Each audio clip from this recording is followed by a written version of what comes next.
মহারাষ্ট্রের জ্যোতির্লিঙ্গ দর্শনের প্রথম দিন প্রায় 3:30 নাগাদ আমরা পৌঁছালাম প্রথম জ্যোতির্লিঙ্গে, নাগেশ্বরনাথ জ্যোতির্লিঙ্গ। এটা 12টা জ্যোতির্লিঙ্গের মধ্যে অষ্টম জ্যোতির্লিঙ্গ বলেই সবাই বলছিল। এই জ্যোতির্লিঙ্গের আরেকটাও নাম আছে অন্ধা নাগনাথ। আমরা বাইরে থেকে ফুল, বেলপাতা আর মিষ্টি প্রসাদ নিয়ে আমরা মন্দিরের ভেতরে ঢুকে পড়লাম। অন্ধা নাগনাথ মানে এখানে অন্ধা হলো জায়গাটার নাম, আর নাগনাথ মানে নাগেদের দেবতা। এখানে এই জ্যোতির্লিঙ্গ প্রতিষ্ঠিত হওয়ার আগে জলের তলাতে ছিল, সেখানে নাগ দেবতারাই এই জ্যোতির্লিঙ্গের পুজো করত, তাই এই জ্যোতির্লিঙ্গের আরেকটা নাম অন্ধা নাগনাথ। পাণ্ডবদের কপিলাগাই প্রতিদিনই একটি জলাশয়ের মধ্যে তার দুধকে দিয়ে আসতো।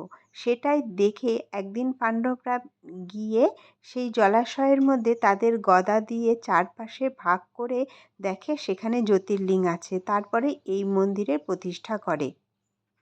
এই মন্দিরের কারুকার্য অপূর্ব, এত সুন্দর, ঠিক গুহার মতো ভেতরে করে মন্দিরটি করা আছে।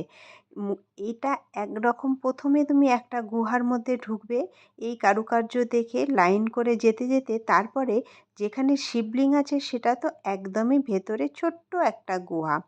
এই পাথরটা দেখতে পাচ্ছ, এই পাথরটা হলো স্বয়ং বিশ্বকর্মা নাকি এই পাথরটাতে 12টা জ্যোতির্লিঙ্গ করে দিয়ে গেছে।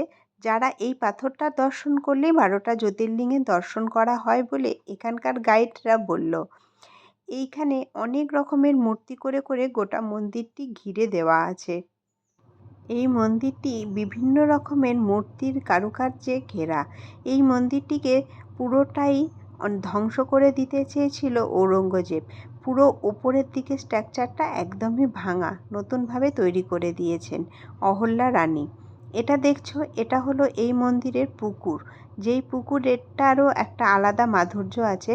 দুটো পুকুরের সমন্বয় এখানে। এই বাইরের দিকটাতে হলো নোনতা জল, আর ভেতরের পুকুরটার মধ্যে মিষ্টি জল। যেই মিষ্টি জলে এখানকার প্রসাদ তৈরি হয়, ভোগ তৈরি হয়। ইনি হলেন নামনাথ।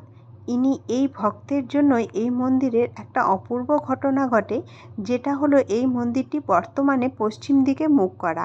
আগে এটা পূর্ব দিকে মুখ করা ছিল।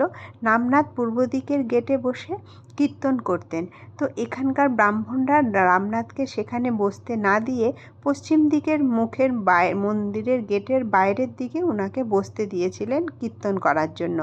তো স্বয়ং জ্যোতির্লিঙ্গ গোটা মন্দিরকে ঘুরিয়ে দিয়ে পশ্চিম দিকে করে দিয়েছে নামনাথের কীর্তন শুনবে বলে। এর প্রমাণ অনেক কিছু আছে, যার মধ্যে এই যে পুকুরটা দেখালাম, সেই পুকুরটা কিন্তু পূর্ব দিকেই আছে, আর মন্দির আসছে পশ্চিম দিকে মুখ করা। এই মন্দিরের রান্নাঘর যেখানে ভোগ তৈরি হয় ঠাকুরের, সেটাও কিন্তু পূর্ব দিকেই আছে, কিন্তু মন্দিরের পুরো মুখটা পশ্চিম দিকে ঘোরানো। এই মন্দিরের যে উপরের সাদা অংশগুলো দেখতে পাচ্ছ, এগুলো সমস্তটা ভেঙে দিয়েছিল ঔরঙ্গজেব। রানী অহল্যা এই মন্দিরটিকে পুনঃপ্রতিষ্ঠাপিত করে।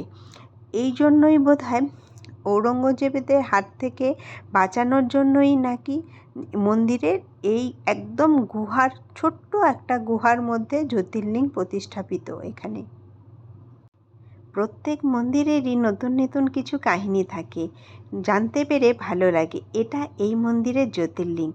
কেমন লাগলো